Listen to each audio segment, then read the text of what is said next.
অনুপের ব্যাপারটা হচ্ছে Anup medical preparation নিছে, অনুপের মেডিকেল হয়নি, মার্ক কত ছিল? 69.75 বা ধরো 70, 25 74 কাটমার্ক, মানে বলতে পারো সে ভালোই সংখ্যক দূরে আছে, ঠিক না? আচ্ছা, তো মেডিকেল প্রিপারেশন নেওয়া সত্ত্বেও সে, আমি একদম বিশ্বাস করে আমি ভাবছিলাম এর আরও পড়া হবে, জগন্নাথ হবে, এটা আমি বিশ্বাস, মানে আমার তেমন একটা হয় না, কারণ কি মেডিকেল প্রিপারেশনটা অনেকাংশে রিস্ক, এটা নিয়ে আমি কথা বলবো। তো এ যখন আমাকে ফোন দিছে কিংবা রেজাল্টের পরে, নমিনরা এখনও আমার সাথে ওর কনভারসেশন দেখিও আমি বারবার একটা কথা বলছি, পরীক্ষা দিতে থাক, প্র্যাকটিস করতে থাক, থাকার উপরে থাক, মোট কথা হচ্ছে মানে বাইরে হইস না তুই। সে কিন্তু বের হয় নাই, মোটামুটিভাবে বের হয় নাই, সে একবারে কন্টিনিউয়াসলি মোটামুটি কষ্ট পাইছে, পড়ছে। এখন অনুপ বলো। আমার নাম অনুপ ভৌমিক দীপ্ত, আমি নোয়াখালী সরকারি কলেজ থেকে পড়েছি, এখন জগন্নাথ বিশ্ববিদ্যালয়ে 588তম হয়েছি। তো প্রথমে বলতে চাই যে আমি মোটামুটি ভালোই মেডিকেল প্রিপারেশন নিয়েছিলাম, কিন্তু হয়তো বা সৃষ্টিকর্তা চায়নি বা অন্য কারো কারণে হয়নি। তো এখন বলবো যে মানে নিজের প্রতি কনফিডেন্সটা অবশ্যই থাকতে হবে, আর সৃষ্টিকর্তার কাছে তো অবশ্যই চাইতে হবে, কারণ উনি না চাইলে তো হবে না। তো আমার অবস্থা এমন ছিল যে আমার উদ্বাসের যে পরীক্ষাগুলো হইতো ওইখানে আমার মা, মানে সিরিয়াল তো দূরের কথা, সিরিয়াল থাকতো 20-25 হাজার এরকম। তো আমি তো মানে একদম ডিপ্রেশনে গেছি যে মেডিকেল তো তাহলে আর হচ্ছে না, কীভাবে হবে। তো লাস্ট 1 মাস তো মোটামুটি সব ভালো করেই পড়ছি, কিন্তু আমার চান্স মিস গেছে মূলত ইজি কোশ্চেনগুলো ভুল হওয়ার জন্য। ইজি কোশ্চেন বলতে তোমরা এখন প্রশ্ন ভুললে তোমরা এগুলো পারবে ইজি। তো আমি নার্ভাস ছিলাম একটু, একটা দাগে থেকে আরেকটা দাগে ফেলছি। তো এরকম 6টা দাগে ফেলছি, 6টা দাগে 41-এর 42, 43 কেল্লাপথ এরকম হয়ে গেছে। কিন্তু এগুলো আমি পারি, মানে হল থেকে বেরোবেছি আর কি, যে এগুলো তো ইজি কোশ্চেন ভুল হয়ে গেছে, এখন আচ্ছা যাক।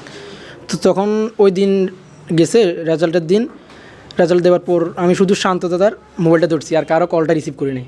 মানে এতটা মানে হতাশ হয়েছি, কান্না, ওটা তো জাগড়ে বললাম না। আচ্ছা, এই সিচুয়েশনটা কাদের আসবে? ধরো ও চেষ্টা করছে অনেক বেশি, এই জন্য ওর আসছে।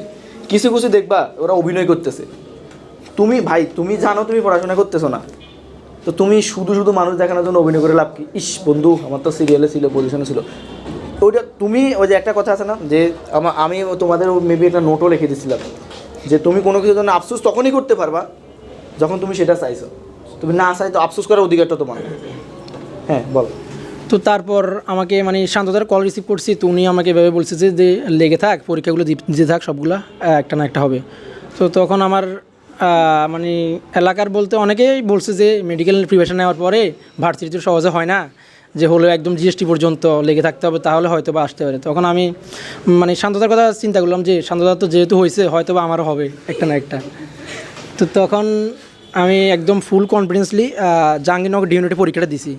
তো ওইখানে আমার প্রায় 2.5 মার্ক বা 2 মার্কের জন্য হয় নাই, কারণ ওইখানে তো হিউজ মানে একদম প্রতিযোগিতা থেকে। তো তারপর আসলো জগন্নাথ ভার্সিটির পরীক্ষা, তখন তো ফুল কনফিডেন্স নাই। তো ওই 2 দিন আমি পড়ি নাই, না পড়ে গিয়ে পরীক্ষাটা সুন্দর মতো দিয়ে আসছি, যে মানে এমন ছিলাম যে যেগুলো দাগাবো ওইগুলো হবে, আর ওইগুলোতে চান্স পেতে হবে, না হলে তো আর হবে না। তো এইভাবে আমি দাগাইছি, মানে যেগুলো দাগাইছি মোটামুটি ওইগুলো হয়েছে।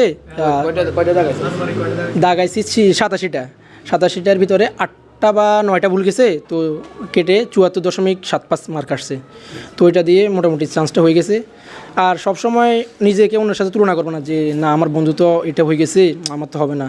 নিজের প্রতি কনফিডেন্সটা রাখতে পারবে, তো আশা করি এর জন্য হয়তো বা আমার চান্সটা হয়েছে, নয়তো পরে গিয়ে হয়তো না, তাও জানতাম না। তো এই আর কি, আর শান্তদার কাছে তো প্রতি সময় কৃতজ্ঞ থাকি, আর এখনও কৃতজ্ঞ থাকবো। আসলে উনি না থাকলে আমার হয়তো বা এই ভার্সিটিটাও মিস যেত, মানে কনফিডেন্সটা পাইতাম না আর কি। তো এই বলে তোমাদের প্রতি শুভকামনা রইল। আচ্ছা, আপনার জন্য শুভকামনা।